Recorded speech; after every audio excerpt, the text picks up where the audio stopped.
Good morning, good afternoon everybody. My name's Aubrey, I'm mildly ambitious, and this is my YouTube channel. Welcome to day 22 out of 30. Coming into a stride, making some good progress, some headway.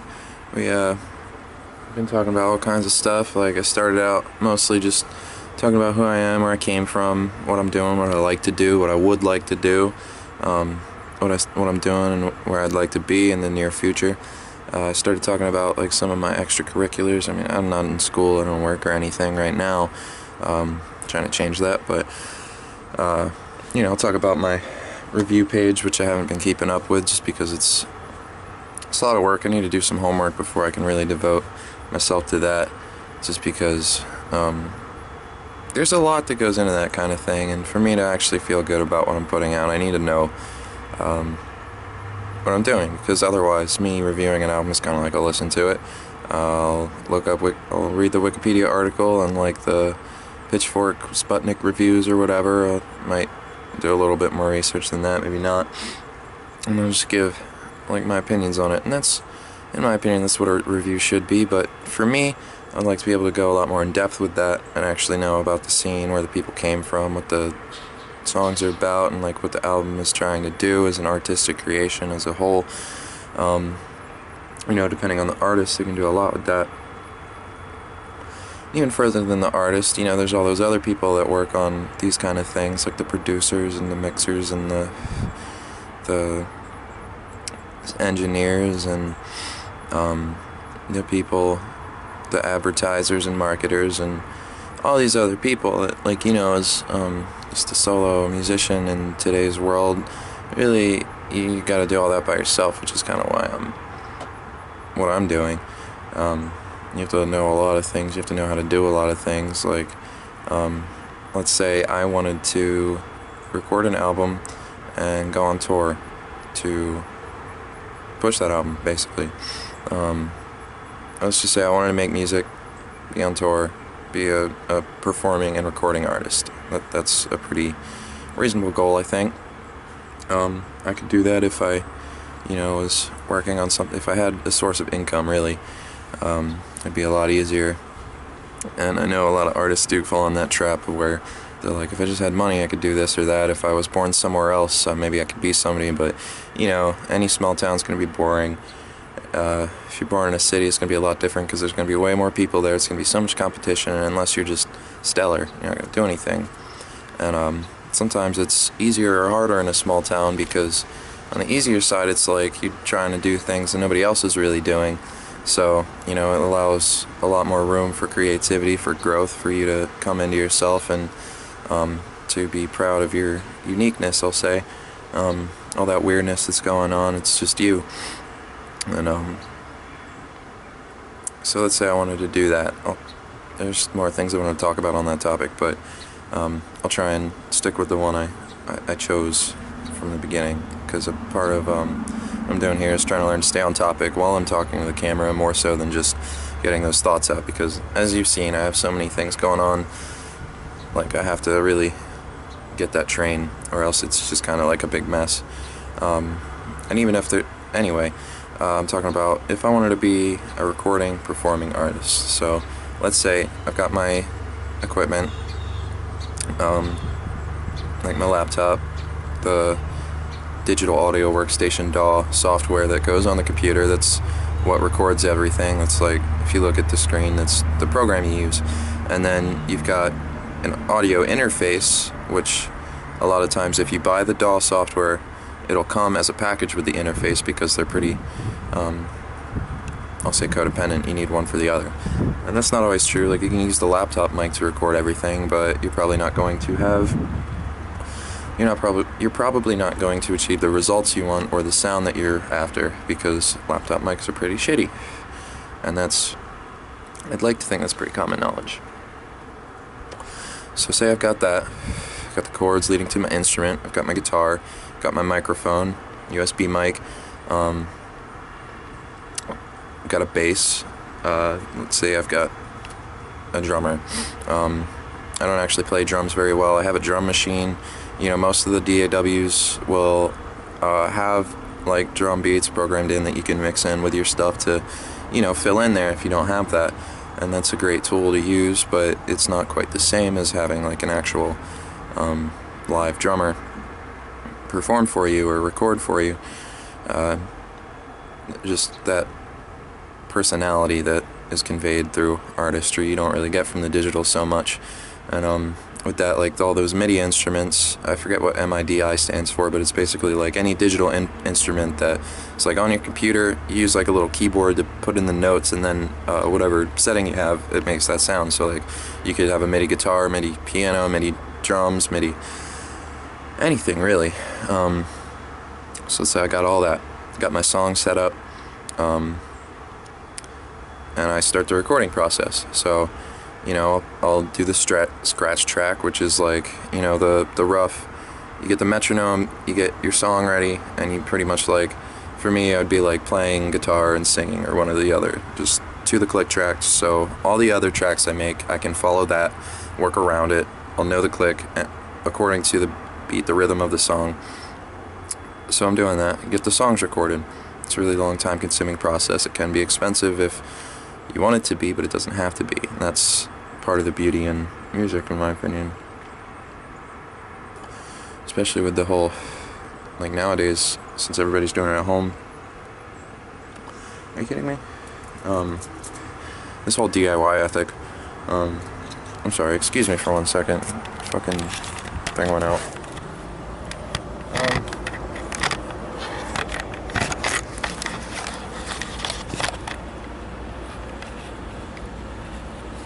Okay, so let's say I do all that.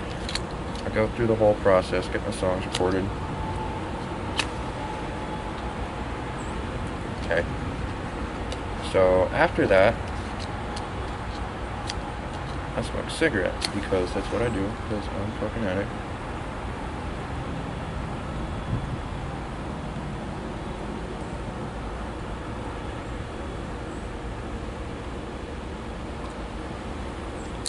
Yay.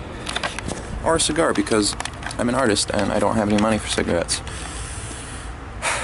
So I get the songs recorded, get somebody to mix, master them and all that, make my product. Let's just say I'm not far enough along to make like a full studio EP, LP, whatever. You make a demo tape. That's how people start. Most big artists, you look back to the early years, you find some demos, like 4 or 8 songs. Just so that they can share it to venues, producers, their friends, whatever, just so that they actually have a product that they can push, that they know, so people can have access to their sound. Like when they're trying to promote themselves, they want people to be able to see that, hear it. So make a demo. Let's say I pick 4 songs. I can do that. Make the demo. So I've got a set that I can play. I must have practiced for so much to actually be able to record these things, and I've played it so many times that they're on tape. I say tape, just on record. And alright, so let's say I got all that. After that is when the fun starts. I haven't even gotten that far.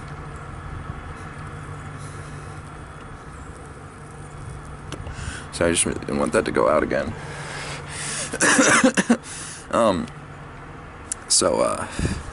Yeah, say I do all that. I think the next step would be to have a website, a band website, an artist page. A lot of people use Facebook or SoundCloud or whatever, like they used to use MySpace, but a problem I see, or have seen a lot of artists face, was that, like, especially with MySpace, when that stopped being popular, even though they brought it back a little bit and people still use it for that kind of thing, it's like you use that as like your main source, your only real profile page, and then the website stops being popular. So then all the things that you have, say the website even gets shut down, then you've lost everything that you've put on this page. From day one you've been putting songs, pictures of shows and gigs and tour dates and all this information that was so great and like useful to your project, and now it's gone because you don't have a real website. So you need that.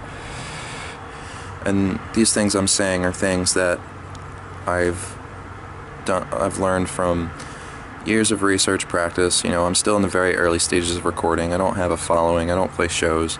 I don't do any of these things yet because whether I've lacked the motivation or the skill or the drive to make these things happen for myself, or if it's just because I'm in a bad area or time period or whatever, I don't think those last things are the case. I think it really is just a matter of me doing the things I know I need to do when they need to happen instead of procrastinating, putting them off, you know, just relaxing because I find that I have free time. And, you know, another day goes by, another month gone, suddenly, hey, I'm 20. It's been like years since I've played any shows. It's only been like 2, maybe. Well, this summer I did play that one show at Acorn. It was like an open mic. I played for like 15 minutes. Played like 4 songs. Wore a dress. That was fun. My makeup was hella on point. You should have seen me. I was kind of mad that nobody got any pictures. Just because they would have been good pictures. Got a few videos though, at least. Like, I was mostly upset because the girl that did my makeup, she did a really good job, and I thought I looked good. That was partially for shock value, partially because I wanted to just kind of experience that. I thought it'd be cool. Like, I tried shaving my legs and everything, and oh my god, that was horrible. The girls I was working with were like, well, welcome to the struggle. I was like, you're not fucking kidding, dude. I had irritation on my legs for like 3 months after that. That's not a joke. Or maybe like two months after that. Because that was like August, I think, and that was like November. Been good for a little while. But either way, like, I was wearing that dress, and I ended up having to wear leggings anyway. It's like, that was a waste of time, kind of. Like, at least I had the experience, and that's all that really counts. So, yeah, past that, you get a website, you know, you build a following, you get a fan base, email list. That seems like what everybody's after, is that email list. You want so many people that you can send all your shit to. You just keep sending it. Especially like advertisers and marketers and such. They really do bank on that email list. So, you know, you get those connections with people, and it's not about who you know. Well, sometimes it is. It's not about how many people you know, how many fans you have. It's about those actual real connections that you have with real people and how deep and meaningful those are, because those people are the ones that are going to want to see you succeed. They're going to see your project, see that you're dedicated and devoted to it, and they're going to want to help you get further along with that. And, you know, if you're making connections in the music business, you know, for example, and I'm using this as an example because this is my life, this is what I do. It's easiest for me to talk about because I know so much about it and because I've been doing it for so long. And I say so long, it really hasn't even been that long. I'm still very new at this. But, you know, that's why I study so much. I do so much research, practice all the time. All my free time, you know, I wake up in the morning, I do this, I eat, if I can, take a shower, gotta shave. You know, then I'll go on my laptop, and if I can pull myself away from the Facebook and the Naruto and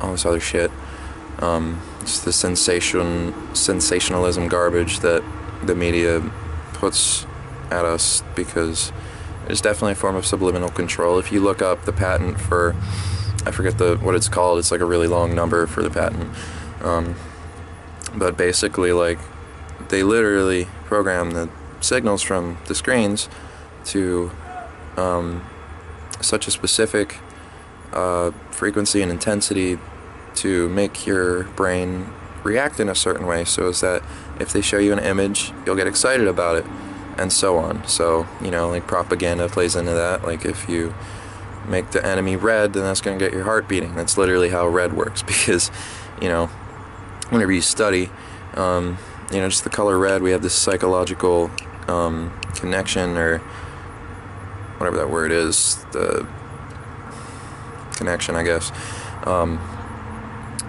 for, you know, getting excited when you see red. You see red, you think about heart, blood pumping, red carpet, famous people walking on it, blood, death, murder, scary shit, red, survival. You know, if you think about, like, 7 chakras, you go to your root one, those are related to the points in your endocrine system. So, you know, you go to the bottom, you get base of your spine, that's what people consider to be the red chakra. It's based on survival. and such instincts like that, fight or flight, all that. So, you know, think about fight or flight. You get it's exciting. So on. They do that with TV. That's why, you know, you might not want to watch it all day, every day. I'm not saying there's anything wrong with TV besides that. If you're okay with that, then, you know, watch fucking Kardashians on a binge for a month. I can't do that, so I play music.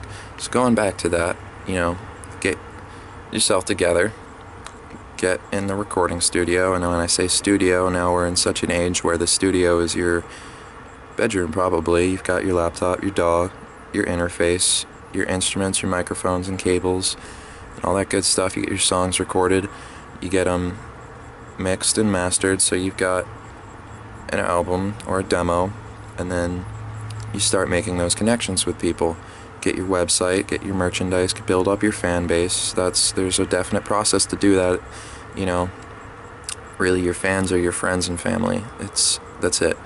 And when I say that, there's a very fine line, because the people who have actually supported you and cared about and for you since day one, since day whatever you decided to start doing this, those people will always be there for you, just so long as you remember that they've always been there for you and you treat them respectfully. So everybody after that, you know, you can still be your friend, they can still be so close to you, but, you know, after you get to a certain point of influence and control over the world around you, you know, say from music, you know, let's say I get past being just a local bar act, you know, that's where you'd start. You know, you go to bookstores, theaters, bars, all those places are great. You know, in Delaware they discourage artists from playing here, so, you know, any small town's gonna suck unless you're like in a college town. Those are great because there's such a high demand for live music almost every night. You want to go to the cities, like even in Delaware we've got like Wilmington, this college up there. Some of my friends were telling me there's some great gigs going on up there, like around the East Coast. Like, there's so many things you can do to play, to get your name out there. And just remember that it's not just about that. You get to the next step, selling merch and getting people to listen to your stuff. You're putting out new stuff. You know, you're making it. That's what they mean by making it. You get off your ass and you physically make a product, because this is a business. You get a product, make money off it, cut your losses, there's profit. That's a Rubin song, Return of the Jedi. Listen to that shit, it's a great song about this. So you get to there, you decide you want to go on tour. This is really just my plan for life, and I'm just describing it in detail because it's what I want to talk about today. So let's say I want to go on tour. There's a lot of options there too. Without any money, you know, it's still possible. Look at Johnny Hobo. He just jumped on a train car and left his family and said, I'm going to be a musician. I'm going to devote my life to this, and I'm going to be real. I'm going to do it, and see where he ended up.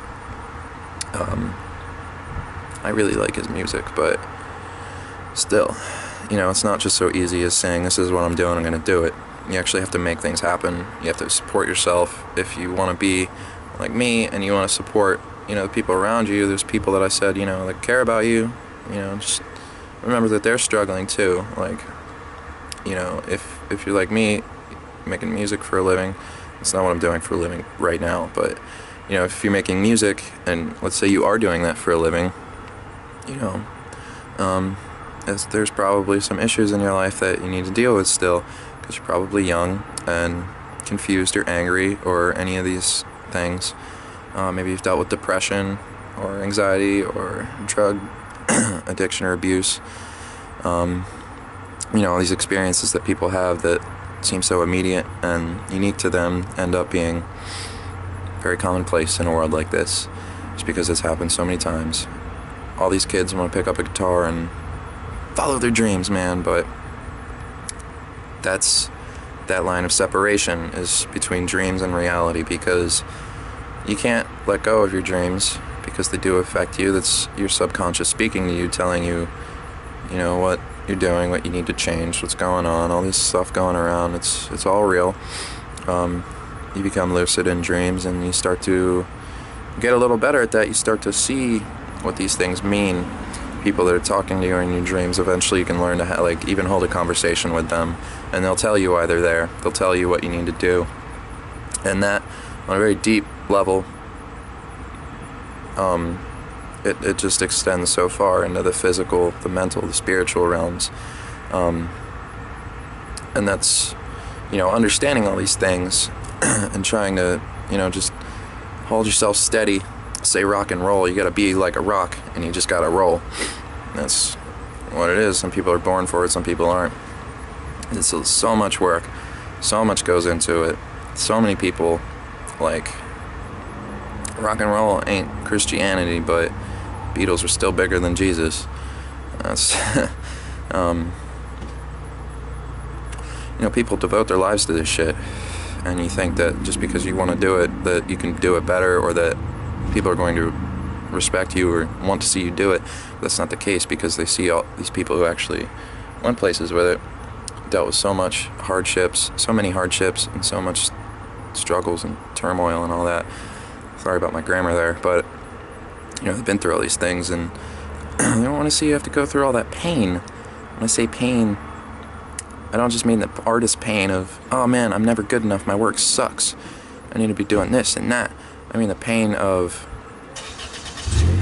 finding out that the things that you've spent your life doing really mean nothing to anybody else. To find out that you've wasted so much time and energy doing this or that. To find out that life is not what you wanted it to be because you lived on such a hope, such a dream. And there's that separation again. You get the dream between reality. And the goal here is to make them one and the same, to balance and unify the different points of your life, the different areas and zones, to bring all these things together and to live to the fullest every day and every moment. Like Gambino said, when you're famous, you don't take pictures, you just see them again. So, you know, if you're famous, that means you're living your life to such an extent that other people want to see you do this shit. They don't want to do it. It's hard. They can't do it. If they did, if somebody actually put them in that position, what would happen? They'd fucking choke. Like, I know how that goes. You know, you get stage fright, or you end up finding out that you're not as good as you thought. So, let's say you're in a freestyle circle with your friends, and then they pass it over to you. You're just like, or like you're jamming with some people, and you lose the beat, you lose the rhythm, get lost, you fuck it up. Well, if that's happening, what's gonna happen when you're on stage in front of people? Are you actually gonna put on a masterful Angus Young performance? Are you gonna call attention to the, are people going to mistake your exploding appendix for musical passion? Probably not. You're probably not that good. But let's say you are. So you go on tour. You book the gigs. You want to do that 6 months in advance, because most venues that will actually have you there will book the gigs 4 to 5 months in advance. So you do 6 just to be safe. You plan your route, where you want to go. Start from your hometown. You know, do some small shit. Go a little bit further into the cities, play some bars, go a little bit further, make a loop around. Like, let's say I wanted to do, let's just say right now I plan a tour. Let's say right now I plan a tour from Delaware, go to Tennessee, to Florida, back. So, you know, I'd probably hit like all of Pennsylvania, Philadelphia, go around maybe to like New York. Maybe I'd even go further north, Massachusetts, Maine even, Rhode Island, Connecticut. You know, hit the whole East Coast for fuck's sake. Go around, come back to, you know, Tennessee, Virginia, all these big cities in between. You know, you plan it out. Go all the way down to like Georgia, Florida, work my way back up to Delaware. And it's a process. So you can actually have these things like your band statement, your profile, got a wealth of gigs under your belt, get some albums or some demos at least, get all your equipment, you get your minivan with your friends to get your band to go on tour. So you do that, selling merch at the shows, selling a t-shirt for a burrito, and that kind of shit. You know, it's very hard on your body, it's very hard on your brain too, just mentally going out there doing these things, it's a lot of fucking work. You know, if you don't perform well enough, then you might not eat that night. And like even the driving distance between places, if you try and be a little bit too ambitious, then you're going to run out of gas and you're not going to make it there on time. You're not going to be able to sleep, so your performance is going to suck, and then nobody's going to buy your album, and then people are going to hear that your show sucks, so they're not going to go to the next one, and then so on, so on, so on. And that's just how it works. That's why it's hard out here for Pimp Yo. Is this thing out again right now? I'm kind of pissed about this. Whatever, it's done anyway. So you're going on tour. Congratulations, you're on tour, you're a band. That's it. Congratulations. Sorry if you thought it was better than that, but, you know, just because you have a large following or a fan base, you know, Rolling Stones, One Direction, see how much money they've amassed over tour dates, like the past 5 years. You look at that shit, look at those statistics, those figures and numbers, and tell me that it's not possible to make money on tour as a musician these days. Now is a great time for that. Because of the demand for live music, because of the fact that everything's online now and that nobody really cares about album sales. I mean, some people do. You want to have the physical copy, you can sell that to people. You know, it shows, it's great. But you're really only going to sell that at shows because people can just download it off of YouTube. They can just go to your Bandcamp or SoundCloud or whatever. You know, you can't charge on SoundCloud, so you go to Bandcamp for whatever, and, you know, you can stream for free, and then you set a price to sell your album at. And, then you got all that other merch, the t-shirts and stickers and yada yada yada, patches, whatever you want to make. You just gotta be cool. Make a fucking comic book and sell that at your shows for all I care. It'd be an awesome idea. I might do that. You're probably gonna steal it now? No, you're not, because you're not gonna make a comic book. This shit's hard. Ask my dad. Yeah, ask him about all this shit. I'm sure he'll have a lot to say too.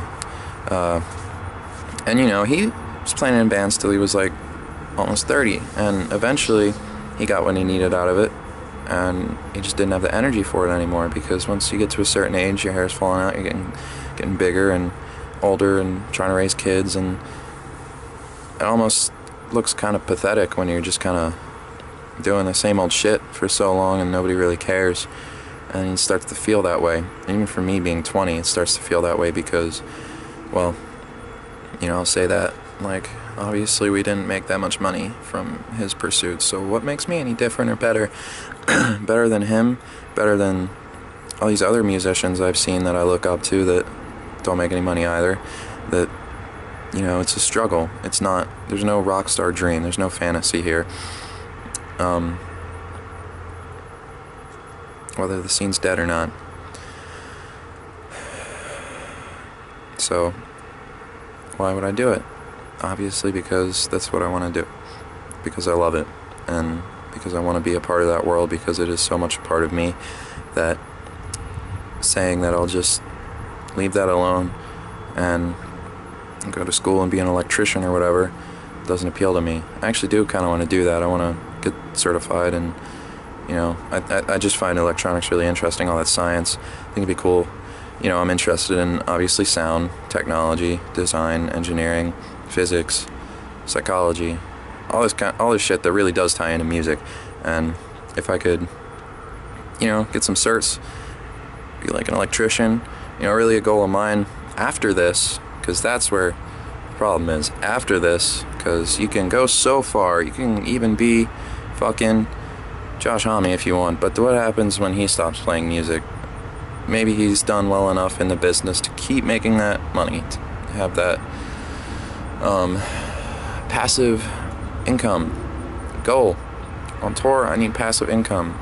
That's what the website's for. That's what your merchandisers are for.